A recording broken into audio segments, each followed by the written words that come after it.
sida Iran ay hadda qorsheena sana ay figaxiso maraakiibteeda dagaalka maxaa dhaala doona sidoo kale qabanqaabada dagaal ee weerarka ugu dambeeya ee Iran ay wado nooca noqon doona sidee ayay Iran u muujin kartaa in ay leedahay kansho ay wadankeeda ku difaacdo sidee ayay u xaqiijin kartaa in ay tahay quwad gobolka ka jirta Iran hadda fikirka u saartay laba arrimood midow inay noqoto wadan lagu soo dhiirado oo laga fakarayo maanta ah in isbedel lagu sameeyo hoggaankeeda ama waxa loo yaqaan military ama waxa loo yaqaan regime change oo Mareykanku hadeerto la sheegay inay falanqeyntiisa ku soo darsadeen oo ay wataan koox kamid ah kooxda dhaqdhaqaaqa maaga inay diidan yihiin koox kale oo dhaqdhaqaaqa maaga kamid ah waa laba kooxood dalka Mareykanka dhaqdhaqaaqa labada dhaqdhaqaaq ee aad iyo aad ka adag ee ka jira xukunka aqalka cadna haysta waxaa jira qolo loo yaqaano war morganis oo iyagu dagaalka jecel ama dadka dagaalka macaashayaasha loo yaqaano iyo qolo iyagu aan ahayn kuwa dabcan dagaalka ogayaasha ah oo runtii diidan oo leh annaga maxaa naga qoseeya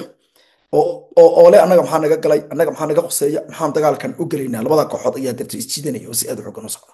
haddaba tay noqotaba Iran waxaa la sheegay in ay maanta markay ahayd salaadii casar xilliga maxalliga dalka Iran 4 galabnimo ay go'aamiyeen in dagaal badda loo diyaar garoobo talabaad ay go'aamiyeen ay tahay in lagu talagalo oo la qaato marka waxa loo yaqaan militarigu isku yimaado ee xaaladda la fiiriyo xaaladaha lama fiiriyo maxaa dhici kara baa la isweydiiyaa maxaa arrinta ka dhalan kara kadibna militariga caadiga ahi wuxuu qaataa wax loo yaqaano the worst scenario oo macnaheedu yahay waxa dhici kara waxa ugu lama dhaho marka lama sahlo marka dagaal mar hadduu wadanku ku jiro waxa lama sahashado waxa la soo hormarinayaa si bila caadifada oo aan caadifad lahayn oo la kac lahayn waxa la keenayaa waxyaalaha ugu xun ee dhici kara iyo waxyaalaha ugu sahlan ee dhici kara kadib waxa la qaadanayaa waxyaalaha ugu xun ee dhici kara baa la qaadanaya waxa la qaadanaya wadanka waa nuclear baa lagu dhufo karaa waxa la qaadanaya Mareykanka soo gali kara waxa la qaadanaya odayaasha wadaadka la dilaya waxa la qaadanaya madaxweynaha la dili kara waxa la qaadanaya wadanka la qabsanaya ugu dambeyn intaas la qaadanaya kadibna militariga intaas lagu shaqeynaya inta si laga hortag lahayd that's the military strategy wax scenarios marka discussion-ka uu meesha ka dhaco ay wada tashka meesha ka dhaco sida daraadeed adiguna marka waa inaad samaysaa waxa ugu xun ee imkaaniyaada adiguna maxaad samayn kartaa marka maxaa ugu xun oo cadowgaaga aad u geysan kartaa wax kasta marka imkaaniyaada available ku ah oo miiska ku yaala amiin aad haba kartid aan dhaho wax kasta oo aad haba kartid waa inaad adiguna marka u diyaar garowdaa inaad habato oo marka wax loo yaqaan marka jiritaankaagii ayaa wuxuu ku jiraa hadal wadankii marka qarankii iyo jiritaankiisa iyo xukuumadii iyo wadaadadii ayaa waxay ku jiraan hadal yani waa 50-50 waa meesha laga yiraahdo markaas dabcan la yiraahdo nin qoyar biyo iskama duwo kolka waxay sameeyeen dhowr istaraatiijiyadood ayaa dadka laga heliyaa wakaaladaha wararka ee tasniim ay kamid ka tahay iyo wakaalada dhinaca by the way ee wararka soo warnaysa wayna jiraan warar hadeerto militariga Iran ay timinayaan leeyihiin diyaaradii labaad F-35 ka ayna soo ridnay Israa'iil way diiday inay wax alaal wax dhibaatay horta military ee gaadhay inay ka hadasho militarigeedu dhan waxay ka mamnuucday in goobaha militariga la burburiyay aysan sheegin in diyaaradaha laga soo riday aysan sheegin Israa'iil xataa way diiday inay qiraato xataa muuqaaladii la soo qaaday way diiday mana beenin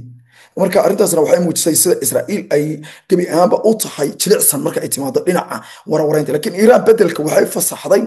oo qof kasta wariye ama shay ama sokooyo ha noqdee oo khasaare sheega marka la weydiiyo khasaarahaas waa jira bay dhahaysaa sida daraadeed waxa ay u muuqataa in bal ilaa hadeerto waxta khasaaraha inta jiray inta kale New York Times iyo wargeysyada ugu waaweyn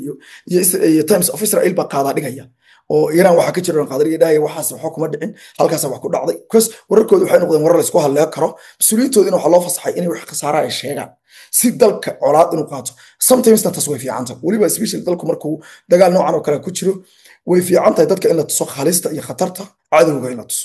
because dagaalku dagaal sokeeya maaha moogtay dagaal sokeeyo hal dheeriga la kala qarsanaya maaha dagaalka waa dagaal caalami ah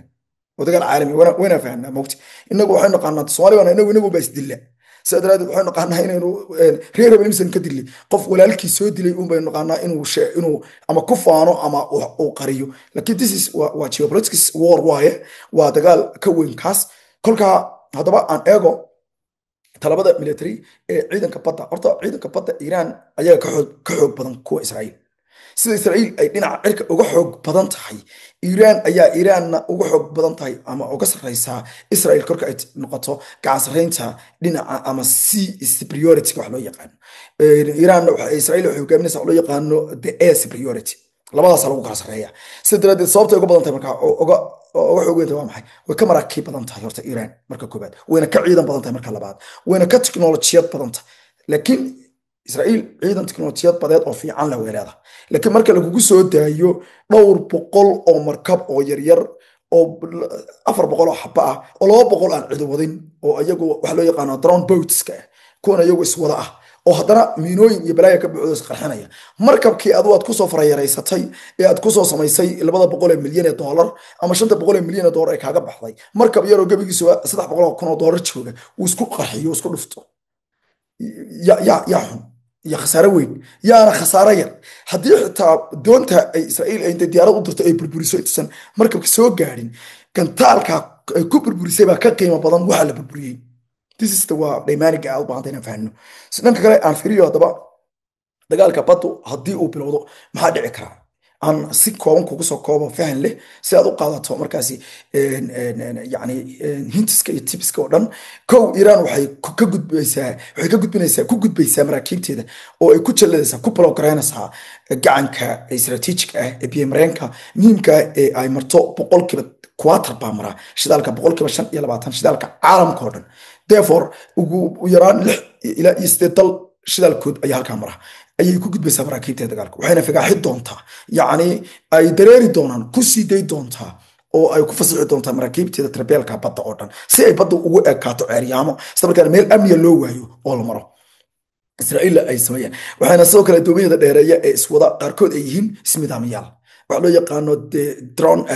the bow drone suicide ayay yihiin oo ah kuwa isqarxinaya marka ay arkaan ilka aragti markab kale isla markaana cadowgooda ay confrontation ay la sameeyaan ayagoo isqarxinaya sida daraadeedna waa remote control ayaa lagu wadaa meel fogna waa laga hagaya taasna waa dooqyada Iran ay ku badbaadi karto haddaysan Iran talaabooyinkan qaadin Iran ويعني مربطه سيريس معها مربطه إن إسرائيل حنوجسو مرة ربطه إسرائيل إن دب وجسون قويده مركب كعسونت إسرائيل حتى دي تقال كسال جو تشيو إسرائيل معلم ما كم يدو فوقين بهذا صون قطونته وسوي ردونته هل كان لا صعوتاسنا وحكلو دعيتونا أما وحيكعيتونتها مراكيب تدا إسرائيل مركب وح كعي دونا مراكيب تدا إسرائيل إيران وحكعي دونا ترون استرابيلا ورحن أصعد هو ذا عريا ما كدجا كواس وكسعدا لنا عشان هذا إسرائيل تكدها إسرائيل لبرتمامات إن برسيسس جي سكرة صوبته يوجي سنة برسيس وحويه مركب بطة وكهلات في عنطهاي موقتها دولك مركب بطة لقى جسد دولو بطة واتقامة شهية وكجها في عنطهاي and most of time marka hawada badda korkeeda la marayo way ka jaafi canta sadraad dekada badan sida dekadan Elliot dekadan Haifa dekadahan kale istaraatiijiga ah oo dhan way burburi karaan waana khatar aad u xoog weyn way salgada Israa'iil wixii u harayna waa la duqay karaa waxa kale oo arintan ka dhici kara ama ka dhalan doona maxaa ka dhalan doona arintan noocan oo kale caalamka waxa ka dhalan doona suuqa shidaalka caalamka oo burbura dekadaha Israa'iil oo gubta dalalka carabta oo janqooba maadaama shidaalkooda uu xirmi doono dalalka iyo dadka reer galbeedka oo xanuun ku taabto kadib markii shidaalku cirka isku shareero Israa'iil maxay sameyn kartaa waa su'aasha u baahan Soomaha iyaduna jawaab celinta u baahan oo marka Israa'iil sabay uga jawaabi kartaa arrintan Israa'iil waxay uga jawaabi kartaa inay marka horeysa loolan ku samayso ee maraakiibteeda dagaalku ay isku dayaan marka ka hortagaya iyo inay adeegsato diyaaradaheeda dagaalka oo isku daydo inay burburiso isla markaana ay gaashaanka u daruurto maraakiibta dagaalka ee Iran ay soo fiicaysay toos daawashada qiimaha badan wararka waa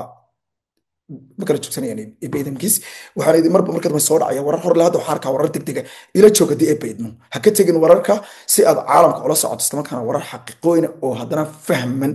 oo aan aad u soo fahanay oo ka soo sheegay aad u heshaan eebaydamkiis